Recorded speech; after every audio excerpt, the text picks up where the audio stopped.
Ghuflah maknanya keadaan kelang kabut, keadaan tak tentu arah. Orang tuan-tuan, dia datang ke masjid nak semayang, tapi kepala dia fikir macam-macam. Dia fikir kerja dia tak siap, ya, dia fikir tadi dia main Facebook. Dia main Facebook, ada orang tu tanya soalan, dia tinggal. Ya, aku tak jawab lagi. Dia bagi salam, aku tak kata, dia tak kata salam, kita belum kata lagi salam, kita tak kata lagi akum salam, tak ada, tak jawab lagi. Ataupun tadi kita tengah kira duit, ya, tak selesai kira. Ataupun orang kepala dia banyak memikirkan masalah-masalah dunia, kan, masalah perang Amerika dia fikir, kan, Amerika serang Iraq, Amerika serang Israel serang Palestin, dia duk fikir, dia baca surat khabar, dia pening. Orang yang baca surat khabar tengok panca indera, sebut nama surat khabar pula, kena sama tak? Okeylah, tengok majalah mangga, majalah mempelam, kan, belimbing macam-macam. Dia tengok gambar-gambar artis duk tepi kolam tu, dia teringat. Ghaflah, dia ghaflah, dia jadi tak apa-apa. Orang yang duk fikir duit, yang fikir duit dalam bank, yang fikir macam-macam, dia datang ke masjid, dia nak angkat takbir, fikiran dia, hati dia masih sibuk dengan perkara-perkara itu. Orang ni makna dia ada ghaflah. Maka para ulama mensunatkan bagi mereka ini talaffuz, lafaz niat, listihdari niyah, nak hadirkan niat dalam hati dia, maka disunatkan lafaz itu yang usalli fardhu zuhri arba'a raka'atin ma'muman lillahi ta'ala. Dia sebut tu. Pasal apa tuan-tuan? Pasal apa? Nak mengingatkan dan menghadirkan niat dalam hati dia. Kalau tak dia fikir duit, kalau tak dia fikir kereta, kereta aku tadi belum kunci. Dia pula pegang, duit aku mana? Telefon aku. Dia fikir tadi ada miss call, siapa yang miss call? Ada message tak baca lagi, ada message tak jawab lagi, macam-macam. Dia fikir macam-macam. Jadi orang macam ni dia suruh lafaz niat. Nak ingatkan balik dia datang itu untuk solat. Hukumnya istihabah maknanya sunat. Tuan-tuan, asal hukumnya begitu. Satu lagi, orang yang dia biasa solat zuhur awal waktu, hari tu mesyuarat lama, dia solat zuhur dah hujung waktu. Biasanya suasana ketika petang-petang waktu asar tu, ya, macam mendung sikit. Kalau zuhur ni cerah sikit, kan. Jadi dia nak semayang zuhur pada waktu yang agak petang, belum masuk asar. Dia boleh semayang zuhur lagi. Cuma suasana dia tengok cuaca tu, dia nampak macam waktu asar. Jadi dia takbir tu Allahu Akbar, hati dia niat asar. Orang macam ini ghaflah, dia ada ghaflah. Maka disunatkan dia lafaz usalli fardhu zuhri arba'a rakatin lillahi ta'ala, adaan lillahi. Ikutlah. Setengah ulama kata dia nak sebut nama imam pun boleh. Sengaja aku semayang fardu zuhur di belakang imam, namanya ustaz sekian-sekian, boleh. Dan perbuatan lafaz itu kalau ikut Imam Ahmad bin Hanbal hukumnya bid'ah, mengikut mazhab Hanbali. Dalam mazhab kita, mazhab Syafi'i, tidak dihukum bid'ah. Kenapa? Kerana kita lafaz itu sebelum takbir. Yang terbaiknya tuan-tuan, kita yang tidak ada ghaflah tak payah lafaz. Sebab apa? Sebab apa saya sebut tak payah lafaz? Sebab talafuz bagi kita hari ni dah jadi menyerabutkan orang. Betul tak, tuan? Tuan-tuan pernah duduk sebelah orang, usalli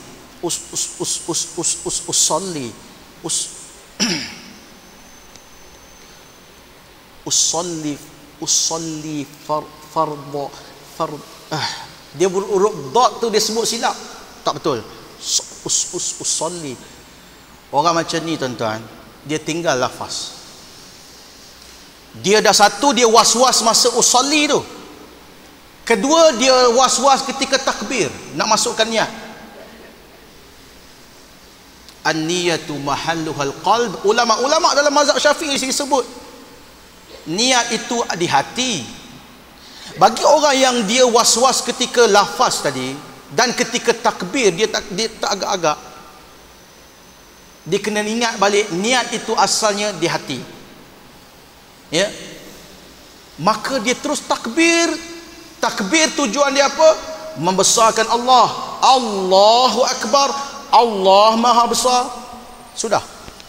Tapi sebab apa jadi was-was? Dia nak sebut Allahu Akbar, dia nak masukkan dalam tu, sengaja aku semayang fardu maghrib bersama imam begini. Itu yang menyusahkan. Memang betul ulama-ulama mazhab Syafi'i menyebut ketika niat itu mesti ada qasad, ta'arud, ta'yin. Tetapi bukankah kita dah ada? Orang yang was-was, tuan-tuan, kalau ada cara nak betulkan dia senang. Tahan dia. Masa dia tengah teragak-agak tu, tuan-tuan pernah kena siku tak? Saya pernah kena. Ingat dia nak buat apa? Allah, dia siku aku. Ustaz kena. Disikunya ustaz sampai hati dia berani, dia memperkatak-katikkan ustaz. Dia siku. Nasib baik tak kena dada, kena tangan. Kan? Dia siku. Satu orang saya pernah tengok, dia solat tu macam dia nak tangkap. Niat dia terbang-terbang kot, niat dia. Jadi dia, saya bukan main-main, tuan-tuan. Betul.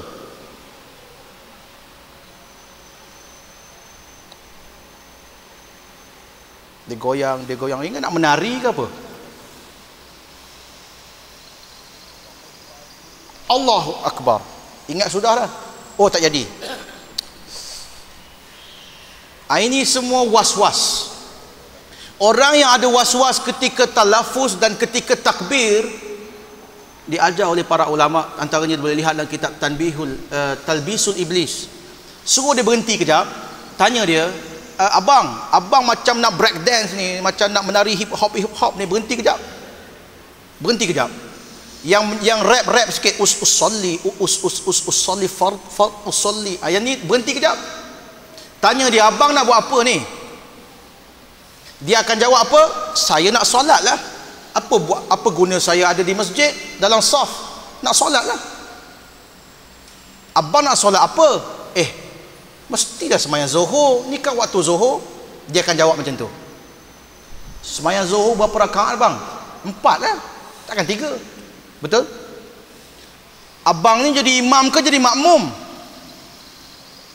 Gila ke apa? Aku duduk belakang mestilah makmum. Kalau aku jadi imam, aku duduk depan. Dia akan jawab macam itu. Solat yang abang nak semayang ni, solat fardu ke solat sunat? Dia akan jawab apa? Solat fardu lah Zuhur. Dah tu kenapa yang abang teragak-agak tu?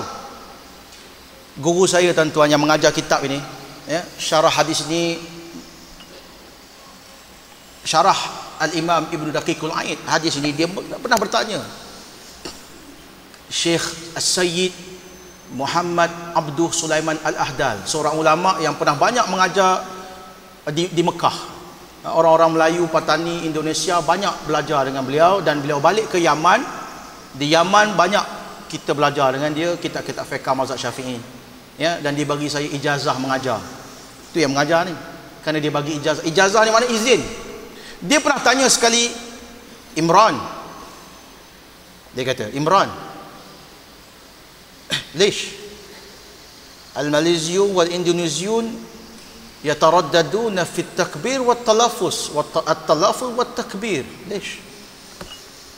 Kenapa Imran, orang-orang Malaysia dengan orang Indonesia ni aku tengok dia tak agak-agak ketika lafaz dengan takbir? Kenapa? Saya cakap, macam itulah cara dia belajar. Dia tengok mana? Di Mekah.